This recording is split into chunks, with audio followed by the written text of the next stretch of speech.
Matt, welcome to the Mark Divine Show. Thanks for joining me today, buddy. Thanks for having me, Mark. I really appreciate it. Yeah, it's my pleasure. So you're down in Dallas, Texas, huh? Yes, sir. Down here in That's it. Dallas. That's an interesting city. I've been to Fort Worth. Fort Worth is really pretty. I'm not familiar too much with the Dallas side, but lots going on down in Texas. You've been sucking a lot of our people from California, I think. A lot of companies, a lot of folks. A lot of my friends have moved down to Texas. We're taking in the refugees as they pile in. I know, right? If things go south in this country, they're just going to put a big wall up around Texas. You guys will be just fine. I think so. We have 1 in 7 people in Texas are veterans, so we'll be fine. You'll be just fine. Awesome. Well, as I mentioned before we started, I love to always start with just getting a sense for where you're from and what were like some of the formative things that shaped who you are in your life. Like growing up, what were your parents like? What were your major crises or challenges that like were pivots that led you down kind of the path that you're on today? Yeah, it's a beautiful question. So I grew up, my parents, my dad is Jewish and my mom was Christian. She converted and they met in Converted college. to Judaism. Yeah, Okay, got it. she converted to Judaism. They came down to Texas. My dad's, from Missouri. My mom's from Oklahoma. And, patches of grass down here were pretty cheap back in the day. You could have a really beautiful life. And so we grew up in an amazing community, actually very culturally diverse, where we rode our bikes around the neighborhood. We're probably one of those last generations where we all played outside together. I know. We knew everybody. It was an idyllic childhood. Really grateful for that. You're 31, you said, so that makes sense. So let's see. How old were you when the iPhone came out in 2007? Ooh, how old was I when the first iPhone came out? 2007, 15. Is that 15 years ago? Yeah, I was 15. I was 15. Okay, so your high brain school. was mostly developed and you didn't get sucked into it right away. You didn't have Facebook and social media. It really was different. You probably were the last generation to experience that kind of the mental freedom of freedom from that addictive power of social media and the digital technologies that our kids are growing up with these today. Yeah, totally. And my parents weren't first on the boat to give us cell phones, Right. even pre-iPhone. So I had to wait, which in hindsight is just another blessing of That's right. adapt. So Texas, small Texas town. What were some of the like major forces? Obviously, religion played a part in your life, I imagine. And what about were you athletic, sports, or what was growing up in high school and that kind of stuff like? Yeah, so I was always into spirituality, but I think religious school was very dry. Yeah. Did you Super go to non. a religious school? I went to Sunday school, Okay. Yeah. right? Yeah. Just like most of the people in our community are Christian. Growing up, they did too. But aside from like singing prayers at like a Friday night service, I wasn't really that involved because I didn't really understand any of its benefits. Like, be So a good you were person. raised a Christian, but both your parents were Jewish? No, I was raised Jewish. We Oh, had okay. we had Sunday school. I just mean in my Okay. community, Your like community, I yeah. had like 2 or 3 friends that were Jewish my entire life. But everybody went to Sunday school in Right. their version. Yeah. I grew up. I played some sports. I wasn't the best athlete, but I tried my best. I played football, and by the time I got to high school, I ended up moving a lot for my dad's job, and by that time I was kind of depressed. Really? Yeah, as a teenager. And what do you think that was caused by? Was it genetic, physiological? Was it situational? What I was it? think it had to do with one, not understanding my place in the world. I guess it's tough enough to be a kid in high school, let alone moving, losing your friends, trying to make new ones, make sense of that. But I just had a very negative worldview. Like I was in school and they turned on the TV in middle school or however old we were, maybe it was 5th grade when 9/11 happened. Mm-hmm. right? So we kind of grew up with that awareness of like the world just being at a constant state of war. Yeah. And then I had my own childhood traumas that I didn't really resolve until later in life that were Mm-hmm. probably affecting me too. Mm-hmm. And so I actually quit playing football at first to smoke pot. Mm-hmm. You self And, medicate. That's a go to for a lot of people right away. well, it started as self medication because I had migraines in high school, and I once got hospitalized because it was so bad, Mm-hmm. and they didn't really know how to treat it. And my friend said, "Hey, try this," and we did, and it was amazing. It actually made my migraine go away. Mm-hmm. But that wasn't the reason I kind of became a pothead. I kind of became a pothead aside from it's fun, all these other things, self medicating.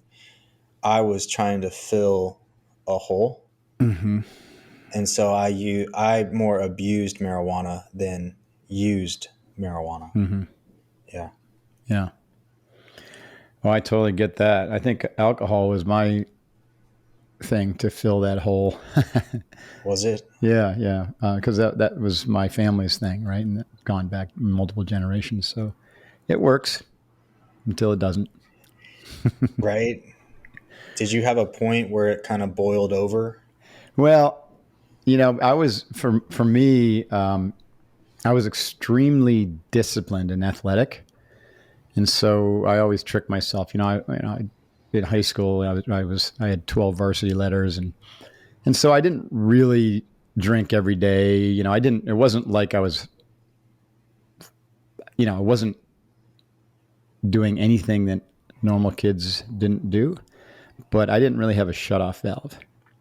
So like weekends come around to the party, I'm always the one, that the six pack was starter kit, you know, Sure. and then I would feel like shit the next day and be like, oh man, I'm not doing that again for another week or so, And anyways, and then that played out, college, same thing. And I was in a fraternity. We went through 40 kegs of beer a week back in the day at Beta Theta Pi and Colgate University. Imagine that. 40 kegs a Yeah, week. that's That's a pretty good that's a job, right? championship, yeah, level Very creative in work. there.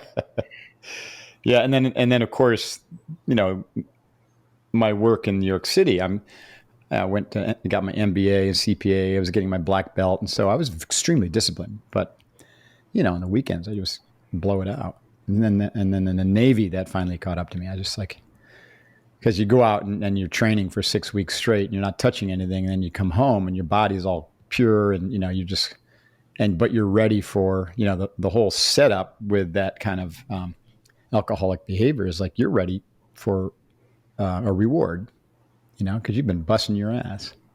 Yeah. And so I would go have my reward with my teammates, and I would always overdo it. So I had to really take a look at that. Anyway, so a lot of it is related to childhood trauma, and then self medicating with these substances, which you can have that all are addictive, but also you can have a proclivity for addiction based upon your family's history with them, or even it could be just the way you are. You know what I mean? It doesn't have to even be your family having used them. In my case, my family on both sides, probably 9 or 10 or 20 generations. Right. Alcohol was their go-to, and it still is. God bless them. Yeah, that's alcohol's changed over time too, but my grandfather was an alcoholic. Was he? Never knew him. He Mm. wasn't even invited to my mom's wedding. Oh, that's rough. Yeah. Yeah, he was a destructive individual. So I always make a joke that I have though I'm kind of tiny, I have a genetic strength for drinking. Yeah, So I exactly. can keep up with the rest of them. But Yeah, well, it's good to know that because then you can keep it in check. So tell me about like what were some of the there's moments in our lives where things just change, right? What were some of the moments in your life where it's like, okay, you woke up after that situation and you're like, okay, something's different, and you change directions, or your whole worldview changed. when I was 17, I was at my friend's backyard, like one of my best friends in the world, Brent. Mm. Everybody knows this story. We were in the backyard Except for me. smoking, except for you. We were in the backyard smoking pot, And Brent, he kind of did something dumb. He didn't correctly turn off his parents' alarm in their house. Okay. And we live like 10 blocks down from a police station. Right. So an officer comes in our backyard, and long story short, I get arrested Okay. because I have all this pot. Mm-hmm. And that kind of really started to change my life. Did you spend any time in jail, or did they just like slap your Just hand? the night. I mean, it Yeah. was more scary calling my dad and having to listen to him rip my ear off. Yeah. Still, that's a pretty traumatic thing if you're trying to be the good guy. Yeah. Well, what really happened to me there was it further cemented a couple of things. One, like paranoia. And then it actually did help me in a way question society Yeah. because I wasn't doing anything destructive. I had a great grades. I ended up getting a scholarship for university. Right. That was just what I like to do. I didn't like to drink as much. Mm-hmm. I like to smoke weed. Now I'm in jail. Now I'm on probation. Now I'm Mm-hmm. peeing in front of somebody Mm-hmm. every week, Mm. which is pretty dehumanizing. That is. Yeah. And it just made me go, what is going on? Right. And so it actually focused my attention on the idea of what a police state is Yeah. and what injustice is. That's such a great fucking, excuse my language. I use that word. They can cut that It's out. okay. I like to curse, but Oh man, it's that's all up such to a you. great age to see that. And I want to get into that later on because most people have no idea how much wool has been pulled over their eyes. And then, Yeah. that what we're living in today and what's, it's been building up slowly, but it's becoming much more overt is a real different thing than what we've been taught that we live in. And so people need to wake up and see that because their Yeah. freedoms are being stripped from them faster and faster, and they're being marched like a herd of cattle to the slaughterhouse, completely clueless that the path that they're being shoved down is toward that slaughterhouse. Yeah. I mean, I spent my entire youth from the ages of 17 to 23 in the justice system. Did you? Now I'm lucky. I come from a good background. My parents could afford to help me, right? I never had to spend time in jail, Why did but it I take? was Why did it take 6 years to work through all that? Just because you got? I mean, did you have a lot so of there was the pot was possession? high school. That was the high Oh, school. I see. And I had to do probation until I basically graduated. And then I got arrested again. Okay, there you go. Yeah. Two is one, one is none. Right. So then in university, when I was 19, um, we were set up, but we were trying to purchase LSD, Mm-hmm. which we did, and then we were busted. Oof. So it just further kept me in the throes of the system. Mm-hmm. Yeah, that sucks. All these things, right? Pot Well, and LSD, and I'm just going to be bold, and a lot of listeners will not agree with this, but they are relatively harmless, especially compared to alcohol. Alcohol has had more destructive force on this world than any pot or anyone who used LSD. I mean, it's crazy. Um, anyways, I'm happy to see that there's this movement to legalize pot. I think it needs to be like anything else used in moderation, right? And with some intelligence. But it's crazy that these were all made illegal, and they were made illegal because they were a threat to the government, right? The government saw what happened in the movement of the 60s, and they're like, holy cow, if this continues, if people continue to use these and to wake up and to see that they don't need this security state and they don't need this economic system and that they can actually make do on their own, living close to the earth in harmony with one another. Look at John Lennon's songs. I mean, the guy was whoa, are murdered. you talking about like Christ level stuff right now? Because that's crazy, dude. It's crazy stuff. Yeah, I believe John Lennon was murdered. He wasn't killed by some random dude. His message was the same as Jesus' message, almost like he was Mhm. a reincarnation.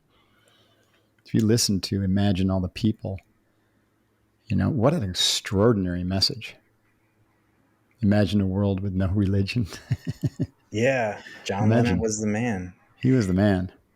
Anyways, Well, I hope listeners don't think this is a little out there. I think about this stuff a lot. It's really powerful and important to take a look at what really is going on. Mark, And I want to add that please. what you added that caveat to your listeners about your belief Mm-hmm. in these what I call plant medicines. Mm-hmm. And I just want your listeners to know I'm the founder of legalized psychedelic medicine. Mm-hmm. And I've turned my life around a lot in a lot of ways. What does it mean? What do you mean by that? The founder? I know there's a lot of movements and organizations that are working to legalize, MDMA and psilocybin and Sure. ibogaine for, depression and ketamine for anxiety and depression. But, what does it mean? What you said to be the founder of legalized psychedelics? So my organization is just an advocacy organization Mm-hmm. and an Is that the alliance. name of an organization? Yeah, Legalized it's the name of psychedelics? my organization. Oh, got it. Okay. So like you could go to our website, right? We have advocated for the right to heal, for Mm-hmm. Americans' right to heal with natural psychedelic medicine. Mm-hmm. And we advocate that for our veterans suffering from PTS and other associated disorders from the hidden traumas of war, to sexual assault victims, Mm-hmm. eating disorder, anybody on that mental health spectrum, right? And we have the clinical research that shows that all these medicines have their own effectiveness for Mm-hmm. that. That's right. And that's been our basic thing that we've proposed at the, for instance, federal level is, hey, meet us halfway, reclassify these drugs. They're not drugs, they're Mm-hmm. medicines, Right. right? Reclassify them so a doctor can prescribe them. And even that is tooth and nail because, as you mentioned, big pharma Yeah. has no They interest want to control that. in helping the people. Yeah. They absolutely want to control it. Mm-hmm. And that's partly why I'm stepping away from the movement, because I am an indigenous person, as all those who are Jewish are. And the way I work with the medicines you mentioned, we talked a little bit about like ayahuasca, stuff like this. I have a different view on how this should be integrated into society with Mm-hmm. respect Mm-hmm. for the ikaros, which are sacred prayers and sacred songs Right. and ceremonies, and the way it's done. Because otherwise, right now, it feels a lot like appropriation. Hey, I'm Yeah. taking this, I'm Totally. making it mine, and frankly, you and your ideas can piss off. Yeah. That's what it feels No, like. I really applaud that because, as I mentioned earlier, with my work with the Courage Foundation and helping vets, I've advocated for the use of plant medicines, and I've seen some extraordinary results. And I'm someone who always I call it eating my own dog food. I won't promote something that I don't have experience with. So I have experience down in Mexico, ibogaine and 5-LAO DMT, and I saw the healing power of it with the vets that went through that program. I've experienced with the ketamine treatment, and I saw the healing power of that. And I've experienced ayahuasca a number of times, saw that incredible healing power of that. And also psilocybin. And so I could see that, and I've experienced that. At the same time, I see what you're talking about, like pharma wanting to co-opt it and to turn it into a drug that they can sell, Well, I'll give you an example. which is not good, right? Which has problems. And let me hold your thought. Let me finish this. And I see a lot of commercialization, even beyond pharma, or not yet inclusive of pharma, whereby it's become almost like a hack, like a biohack. Like, oh, we're gonna take a bunch of execs, and for $5,000 we're gonna pop them through an ayahuasca ceremony or psilocybin or do some toad.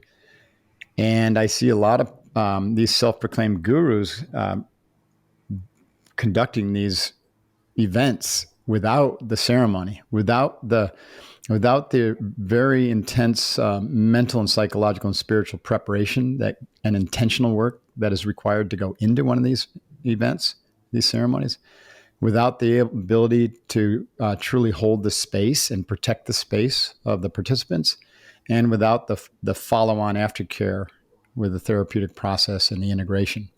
And so people don't recognize or realize that all of that is important, the pre, the during, and the post, and it all needs to be done under the very watchful and caring eye of an expert. And I'm talking about an expert who's trained for 20 or 30 years, not for 1 year.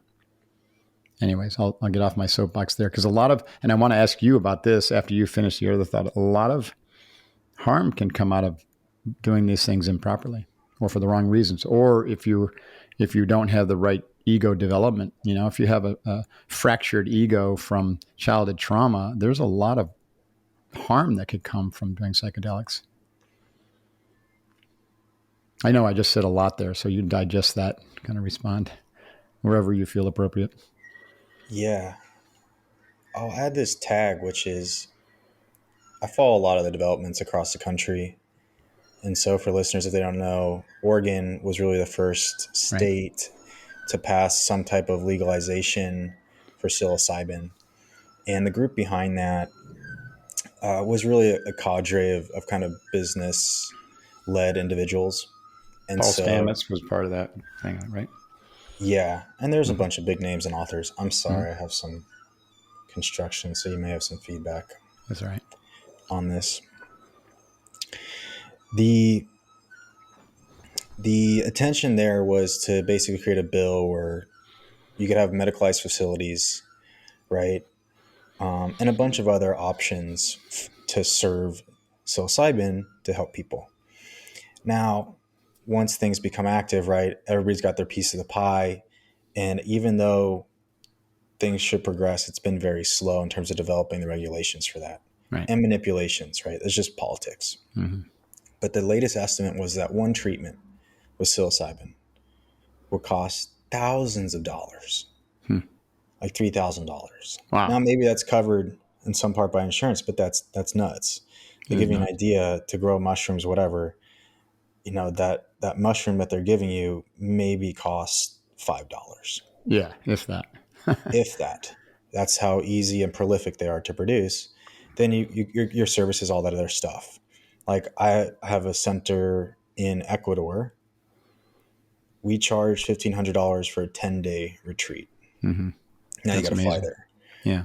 and we're trying to do a good price for the people, Mm-hmm. good service, and so yeah, it's just kind of nuts. The same estimates are for the MDMA therapy. Mm-hmm. I agree with what you said, which is that these medicines have a spiritual element to them. That's just Mm-hmm. not my thoughts. That's actually clinical research from Johns Hopkins University. Right. For sure. And so the question is, well, where do these come from? Well, they're natural to the earth. They grow naturally. Some are synthesized into synthetics. And indigenous people, indigenous cultures are still working with these medicines. Mm-hmm. So everybody from the West is leaving the United States, whether it's our veterans with Vets or Heroic Hearts Project and all those folks doing great work, or just individuals who the Western healthcare system is not helping. They're leaving our country because they don't have the right to heal here.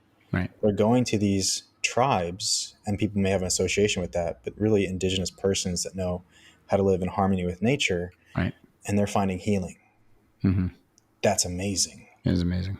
What we Yeah. should be asking as a culture is, how can we learn from you? Mm-hmm. How can you teach us? That's reciprocity. How can we work together with you? Right. That's reciprocity. And that's how we, in my mind, build a new way forward. And I see a Mm-hmm. lot of these veterans organizations already doing that Right. by developing their own integration program using Western clinical psychology as a support system for that psychedelic therapy experience. Mm-hmm. So I think that's really important. I think it's really important that because we have become such an ego driven culture, which I think is pushing us in a way towards a cataclysmic Mm-hmm. societal death or rebirth, Mm-hmm. Yeah. Yeah. is that it can be traumatic if you don't have a safe container, Mm-hmm. if you don't have a support for integration. You mean when There's, you do it, if you do a psychedelic or a plant medicine experience? Yeah. yeah, I think I've preparation is seen the really same. important. Yeah. I've seen some people Screening, have very traumatic, you know, painful experiences that can last, can mess them up for months. It's hard to yeah, know if it's just psycho emotional or whether there is some sort of, spiritual attack that happens, from because the space isn't protected or, I mean, what's your take on that? I mean, it could be both. it's a good question. And when you get into the spirit world, you're dealing with spirit. Yeah. And we're dealing with spirit. There's light, There's there's dark. also darkness. That's right. Absolutely. And there are entities Mm-hmm. that one might not be able to see. Mm-hmm. Some people we call those unclean spirits. Mm-hmm. And there are ways to get rid of unclean spirits. There are ways to hold the space. Mm-hmm. In my lineage, typically it's at least 4 years to 8 years training, Mm-hmm. right? To earn your tobacco pipe, Mm-hmm. to basically, even then, still be granted by the chief that belief and right to hold that space, Right. because it is a different type of science, I'm but it's a science. curious just because I have, some experience and curiosity around this. And my stepdaughter, Catherine, is very adept at the ayahuasca plant and holding space and ceremony.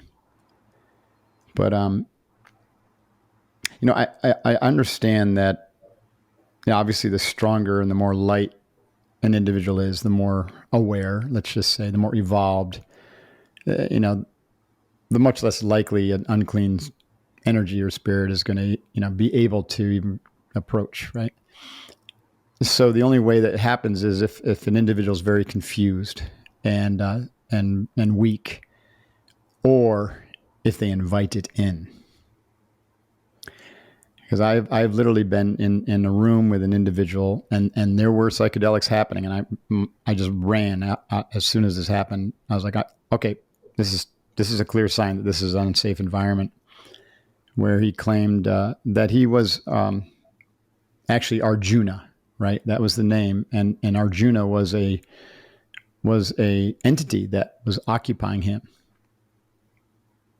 right? And he started to be really mean to me and telling me I had all this anger, and I was like, you know what? This is not happening. And I just turned around and walked out of that whole situation. And I was like, I asked myself, how did I even get there to begin with, right? Because this was unsafe environment, and what they were doing in the name of healing and this coaching group was not safe. Anyways, I went down a little rabbit hole there, but I just want to get your perspective on that. So I think it's fascinating and it's important for people here. Yeah, for me, it's important that I'm working to build alliances with chiefs from indigenous nations in hopes that we can work together to create a certification standard Right. for curanderos. Curanderos meaning healers, Right. medicine men and women, so that we can offer confidence to the Westerners that there is a standard. Nothing is perfect. We're all humans and infallible, Mm-hmm. right?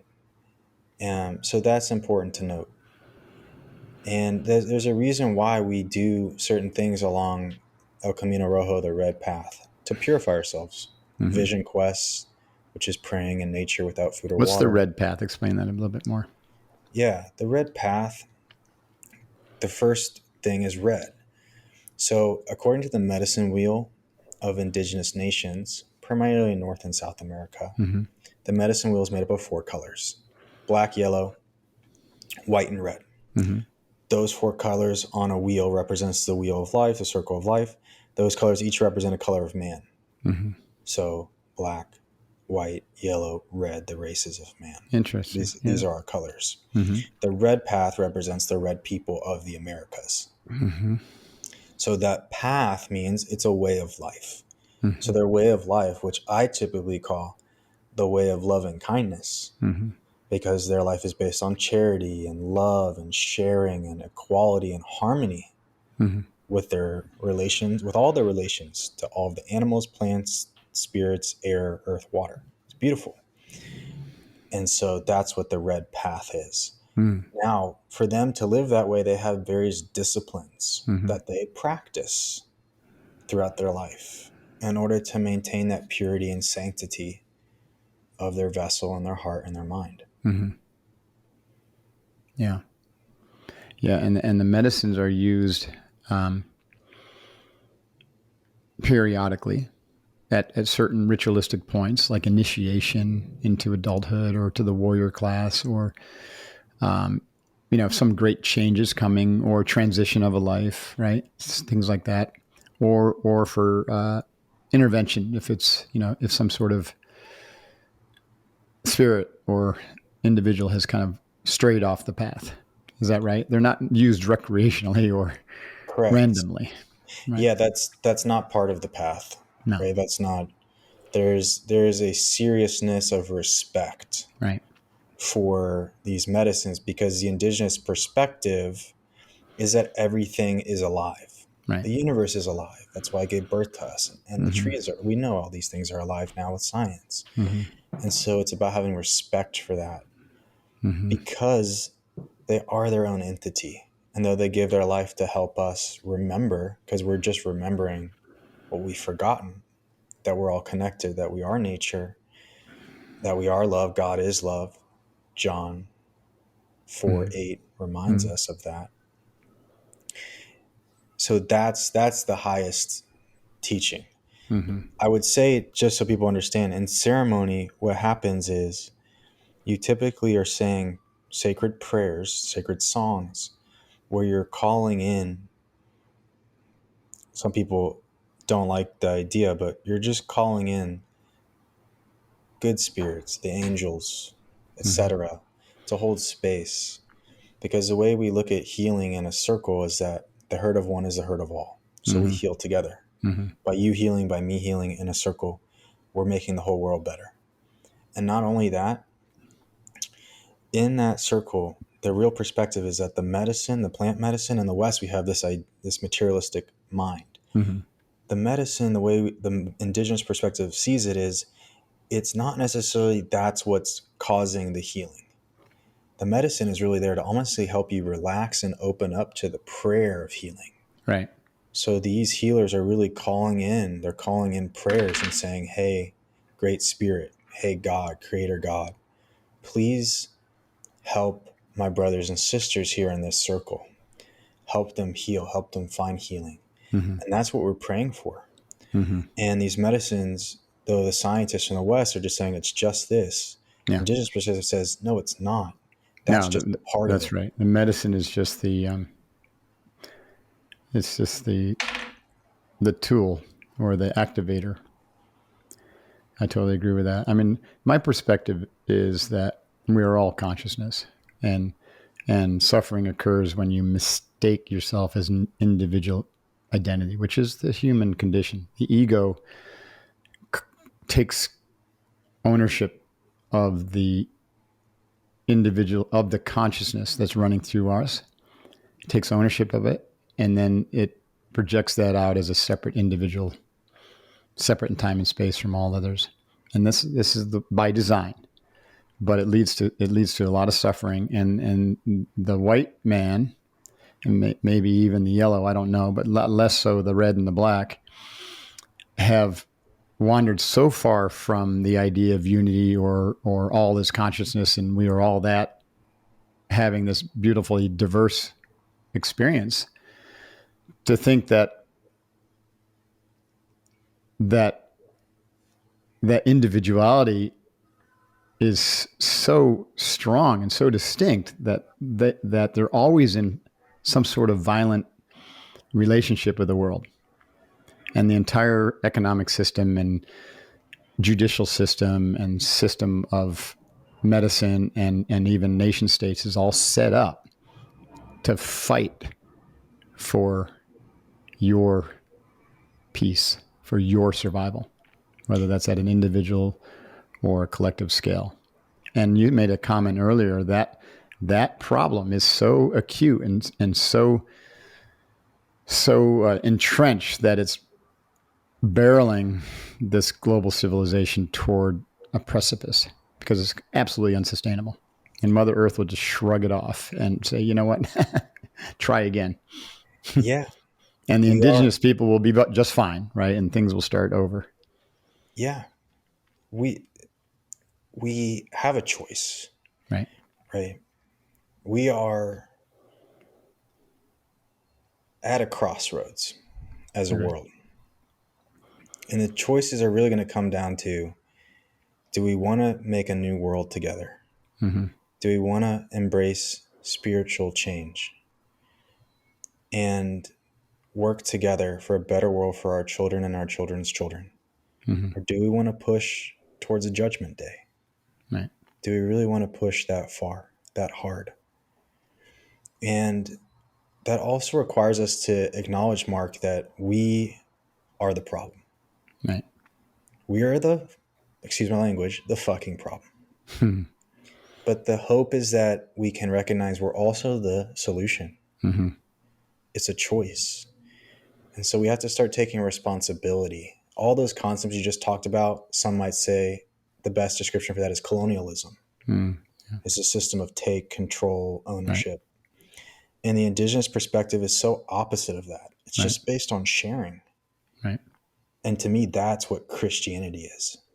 Right. That's where I learned. You want to learn Christianity, go spend some time with the tribes. Yeah. See how they take care of each other. See how Right. they're taking care of the Westerners who need their help. Yeah. Jesus' core teachings are so far off from what the church puts out. It's a shame. And This is where I'd like to add a point to that. yeah. I can't practice my religion freely in the United States of America. Right. Interesting comment. I thought that's why we created this country. Right. I believe that I practice what I consider original Christianity, which is a indigenous form of Torah, because Jesus was a rabbi. Mm-hmm. He taught Torah. That's right. He was a Jewish man. Mm-hmm. And his message was co-opted by state power, Mm-hmm. being the cabal at the time of Babylon, based in Rome. System is still going wild today. Mm-hmm. All that whole system of ownership, I really consider it Babylon. Interesting. Yeah. And so for me, I've spent all my savings to help create awareness and create change, but I can't practice my religion here. Mm-hmm. And so I'm always going to Ecuador, for kind of like a tune-up to get Right. away, Mm-hmm. to be in nature. But I'm hurting myself because all I want to do is help others and help people heal. Mm-hmm. And I have to do that in my way. But Mm-hmm. America has made my own religion illegal. Mm-hmm. So I have a really difficult time trying to love my country. Yeah. Because I feel like my country doesn't care about me. Well, I would say you're probably right. And, whatever's in charge of our country these days, it's been brewing for many, many years, probably a lot longer than we are aware. But it certainly doesn't have our interests at heart. And I say that, with complete awareness and honesty that a lot of people won't agree with me, but I see what's going on. And there's some very, very powerful forces that have taken over this country. How do you think we can change? Well, here's my view. You don't fight evil with evil. Oh, You don't fight power or force with force. So what you do is you draw attention away from it by ignoring it and doing what's right. And so I see communities like your communities and indigenous communities and individuals and blockchain decentralized communities and and people who are turning toward the light and recognizing that for because of technology, which has all these destructive capacities, we also have the capacity to be the change we want to see at scale. And so just like Gandhi said, you want to change the world, change your world. But can you imagine 100 million and then 1 billion people changing their worlds together by turning toward the light, by turning toward sharing economy, by turning toward love instead of fear, by turning toward, sustainability instead of stripping the earth bare, and just drawing all that energy away from the old power structures. Now, is there enough in that? Can that happen fast enough to tip the balance? Only God knows. I think so. Right. I think everything ultimately in the universe is in balance, but that doesn't mean that civilizations don't destroy themselves and everything is still in balance in the universe. Right. So it's hopeful that humanity doesn't destroy itself. And I think there's enough light and goodness going on. It's just hidden, right? It's hidden because the mainstream media doesn't touch it with a 10-foot pole, and corporations don't touch it, right? And so it's happening. These conversations like you were having, it's happening all over the place. It's accelerating in my view. Good. Because everything you just said, which was beautifully said, I pray for that. Yeah, me too. I pray for that, and I try to hold that. And hopefully my own story in a small way can help others wake up. Right. And basically what happened was I wrote a book, by the way. I'm going to plug it real quick. No, I was going to ask you more about that. Psychedelic Origin of Religion. Is that it? Or is it the other one? Yeah. You've had 2 books, right? That's it. I'm working on the second one right now. Okay. So God gave me a vision. And as part of that vision, I ended up writing this book. Mm-hmm. And the vision was when I started having ayahuasca experiences, it took me even way deeper than what I've been working on the surface level with mushrooms and myself, personal healing. God challenged me, gave me a vision, this insight that maybe every religion is actually rooted in this psychedelic experience. Mm-hmm. Because I think they all certainly use medicine for sure. There's references to it in the yoga tradition, the old, which some people would call Hinduism, but ultimately it was the Vedic tradition. And there's references to in Christianity and early Gnostic, tradition. So I think you're right.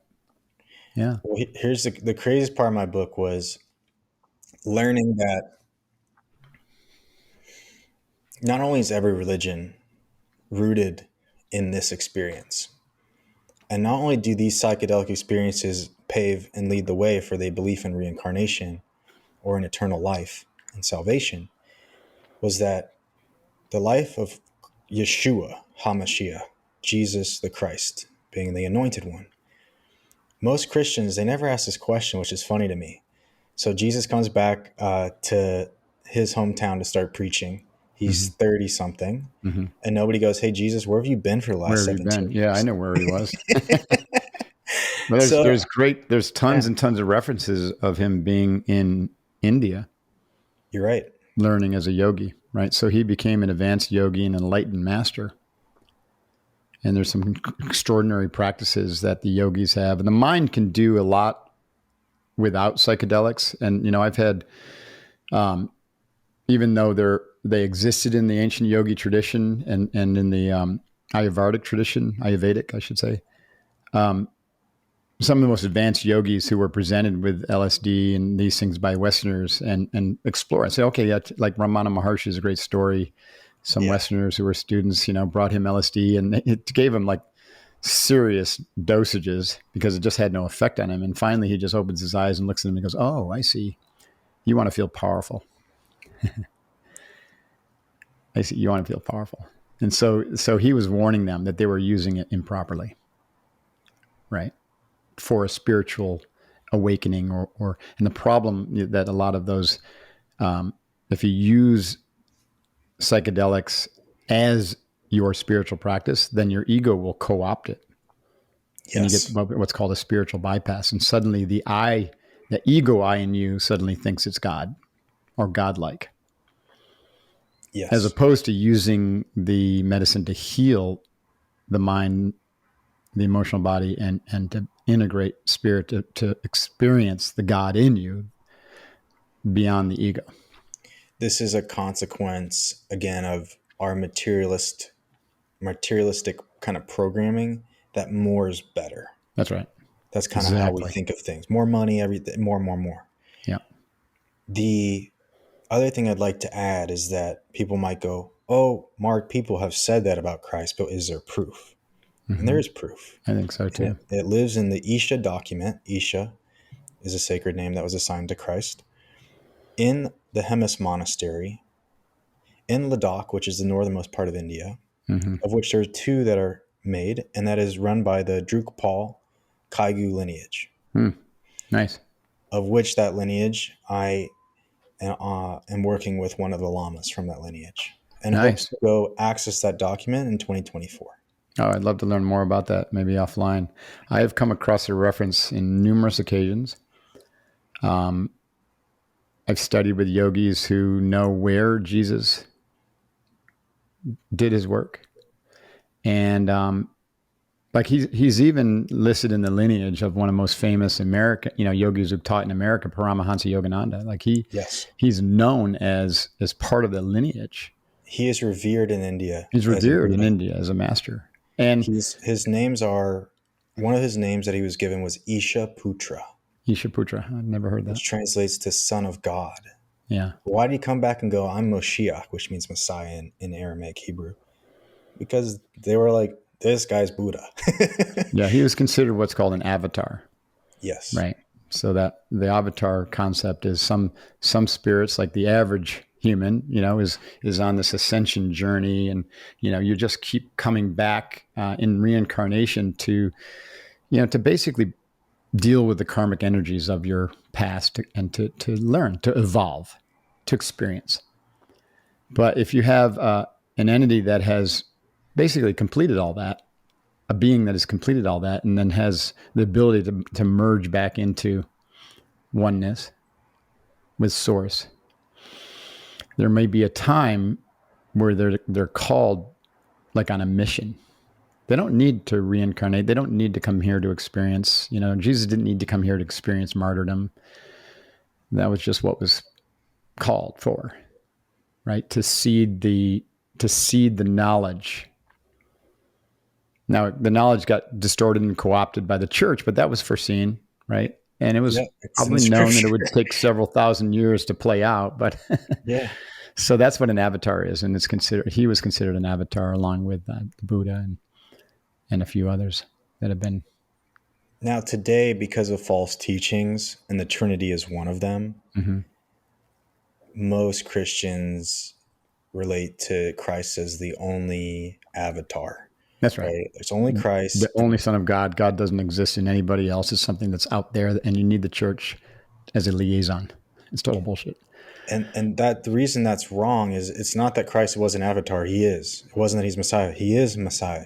What he's called is Mashiach ben Yosef. Mm-hmm. And the Jewish people don't know this about Mashiach ben Yosef because he's described as a suffering Messiah, who Jesus was, as Messiah who was rejected, who he was, and as somebody who would spread the Torah to the Gentiles, which he Interesting. did. Yeah. 2 billion people now trying to maintain the essential teaching of Christ was of Torah. Love God with all thy heart, soul, and mind, and love thy neighbor. Those are Mm-hmm. both in Torah, but he said, if you love your neighbor, the reason it's so important is because everyone's a child of God. So you're Mm-hmm. loving God by loving your neighbor. Right. And that was radical. And he was so radical. He taught that men and women were equal. That was Mm-hmm. radical. Mm-hmm. For 300 years, the empire killed Christians as terrorists because they wanted women as slaves, as chattel. So they commandeered Christianity at first to keep women as slaves. So it's the Father, the Son, the Holy Ghost. What about the grandmother, Mm-hmm. daughter, granddaughter? Yeah. I have a different perspective. I agree with you. The way that Christianity taught the Trinity is completely bogus and is flawed. But if you look at the Trinity from the yogi perspective, it's exactly the same as Satchitananda. The Father is Sat, that's beingness, that's source, that's the Godhead, the source of all. And Yeah. chit is the word. It's the movement. It's the creative force. And Ananda is the love, the bliss that flows through all beings, all living beings, including non-sentient beings, what we would consider non-sentient beings. All is Ananda. So that's the Son. No, that's the Holy Spirit. So Father, Son, and Holy Spirit, Chit Ananda. It's just that the awareness, what's Yeah, really affected Christianity is this awareness or over focus on the masculine, because you need that's right. both. You need both. That's right. And it's in the Torah, it's called the concept of Shekinah, which is the divine feminine. Christ mentions this in the book of Hebrews, the Mm-hmm. Holy Mother, Sophia. And Mm-hmm. he's my father, my mother, who thou art in heaven, because there's both of those Mm-hmm. energies. Just like we say Which Mother Earth. corresponds with the yin and the yang, the masculine and feminine, the receptive and the active energies of the Eastern, Far That's Eastern traditions. Yeah. exactly. So the Eastern, and I agree with you. Like, I'm not against the awareness of the Father, Son, Holy Ghost, but I think it's been co-opted Yeah, to, like, absolutely. again, drive this really idol worship, Mm-hmm. because that's not, it's about God. There's one God, Yahweh, Mm-hmm. and all reverence to Creator God. Mm. Fascinating stuff. But So, here's the tag, though, yeah. because the Buddhists were drinking their own version of the psychedelic brew. Mm-hmm. So were the Hindus with the soma, of Mm-hmm. which, and the Zoroastrians as well, all of Mm-hmm. whom Christ had experience with on his journey. Right. And that's actually what he was using as a Eucharist, the psychedelic Eucharist, psychedelic wine, which is Mm-hmm. an archaeological record, giving sight Really. to the blind. Mm-hmm. That's spiritual sight. Right. The anointing oils of the Jewish people are made with cannabis. I'm pretty sure he probably made hashish, which Hmm. was the highest Mm-hmm. concentration which they use in the Himalayas to today. Mm-hmm. So again, I think there's a lack of awareness that Christ was, he was a master of meditation and fasting. We know all of this, right? Mm-hmm. Going into the woods and all, Mm-hmm. that just as his practice and his teaching so pure, so beautiful. Mm-hmm. But he was also working with these medicines to help people. Mm-hmm. And to me, what's so redeeming, as somebody who didn't really understand Judaism, is to realize that Christ, who really taught the highest version of Torah. Mm-hmm.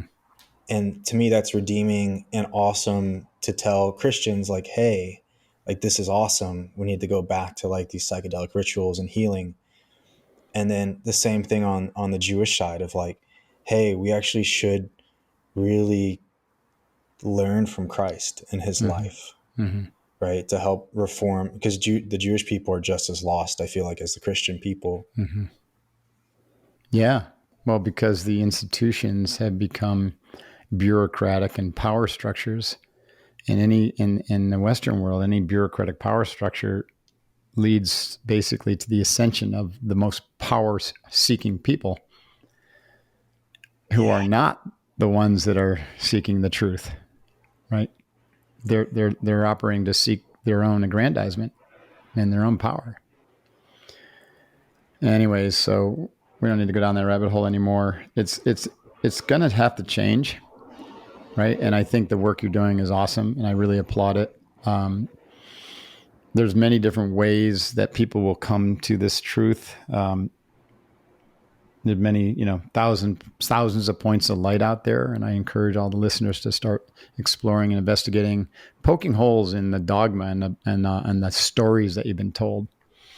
Yeah. Because the more you slow down and just stop being an actor in those on those or with those or in as part of those stories, then when they settle down, you begin to discern the truth.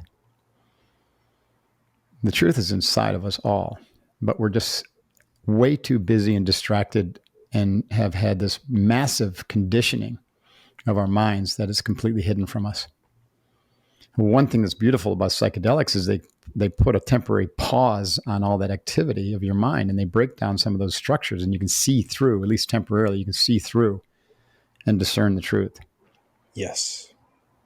And then you can come back and start to work with that. And that's why the integration is really important. So you don't just immediately go right back to your old ways and pretend it all didn't happen, because that's what the ego will do. Be like, that's scary, Ego That wants to hold on to its limited, contracted sense of self, because ultimately, and Jesus even said this, or like in St. Francis' prayer, peace is found by the death of the ego.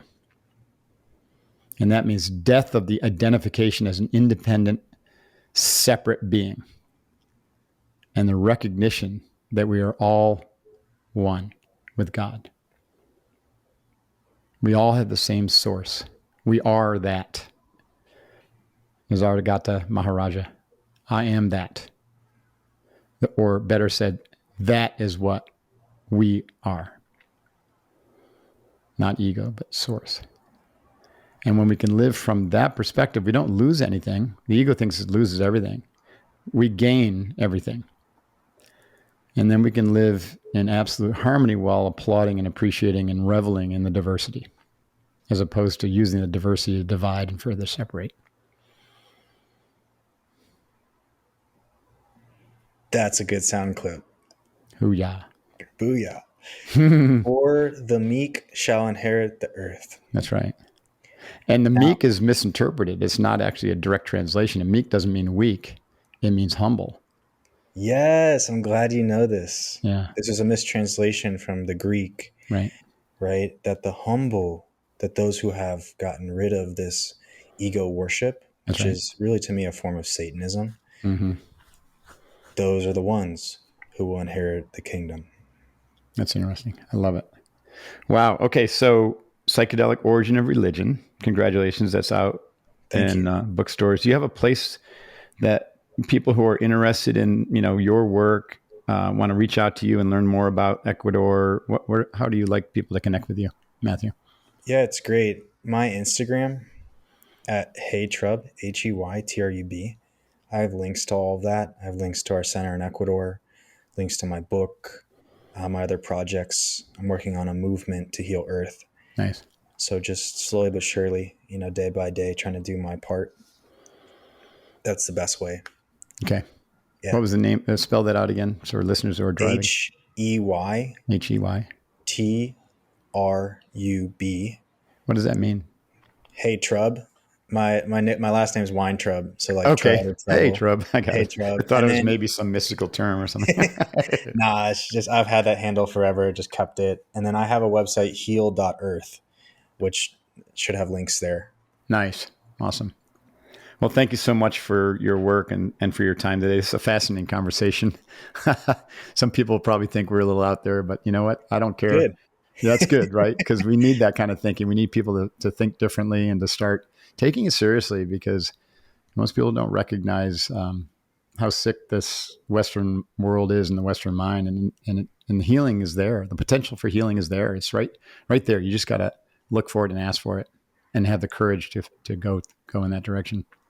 I would want to add one last tag to what you said, which is if I have one message to share with people at this moment, especially my American family, is that we need to restore the right to heal with God's natural medicines, these psychedelic plant medicines.